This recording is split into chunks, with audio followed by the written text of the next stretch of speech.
All right, everybody, we're back again. It's day 2 of the Way of the Ascetics. So not much to say, but we're going to go ahead and just jump right in to chapter 2. Here we go. On the insufficiency of human strength. The Holy Fathers say with one voice, the first thing to keep in mind is never in any respect to rely on yourself.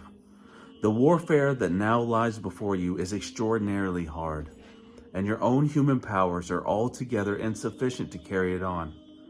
If you rely on them, you will immediately be felled to the ground and have no desire to continue the battle. Only God can give you the victory you wish.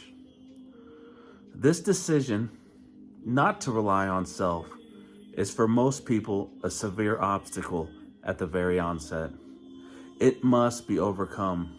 Otherwise, we have no prospect of going further.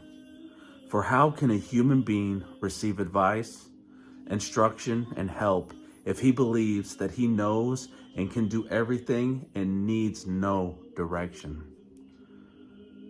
Through such a wall of self-satisfaction, no gleam of light can penetrate.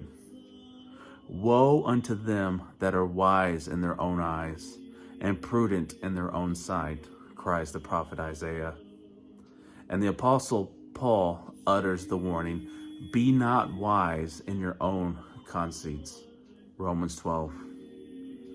The kingdom of heaven has been revealed unto babes, but remains hidden from the wise and prudent, Matthew 11. We must empty ourselves, therefore, of the immoderately high faith we have in ourselves. Often it is so deeply rooted in us that we do not see how it rules over our hearts. It is precisely our egoism, our self-centeredness, and self-love that causes all our difficulties. Our lack of freedom and suffering, our disappointments, and our anguish of soul and body. Take a look at yourself, therefore, and see how bound you are by your desire to humor yourself and only yourself. Your freedom is curbed by the restraining bonds of self-love, and thus you wander, a captive corpse, from morning till eve. Now I will drink, now I will get up, now I will read the paper. Thus you are led from moment to moment in your halter of preoccupation with self, and kindled instantly to displeasure, impatience, or anger if an obstacle intervenes. If you look into the depths of your consciousness, you meet the same sight. You recognize it readily by the unpleasant feeling you have when someone contradicts you. Thus, we live in this thraldom. But where the Spirit of the Lord is, there is liberty. 2 Corinthians 3. How can any good come out of such an orbiting around the ego? Has not our Lord bidden us to love our neighbor as ourselves and to love God above all? But do we?